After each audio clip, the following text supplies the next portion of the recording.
May mabuting loob siya. Basta't sumunod ng isang tulad mo.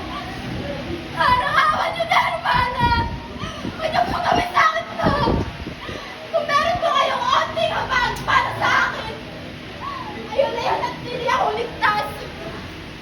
Kaya mong tiisin sa pagkabilanggo si Basilia? Kaya mong hayaan na mabulok sa pailan habang ikaw ay ligtas? Siya na sumagip sa'yo sa pagkaalipin. Iiwan mo siyang mag-isa? Napakasama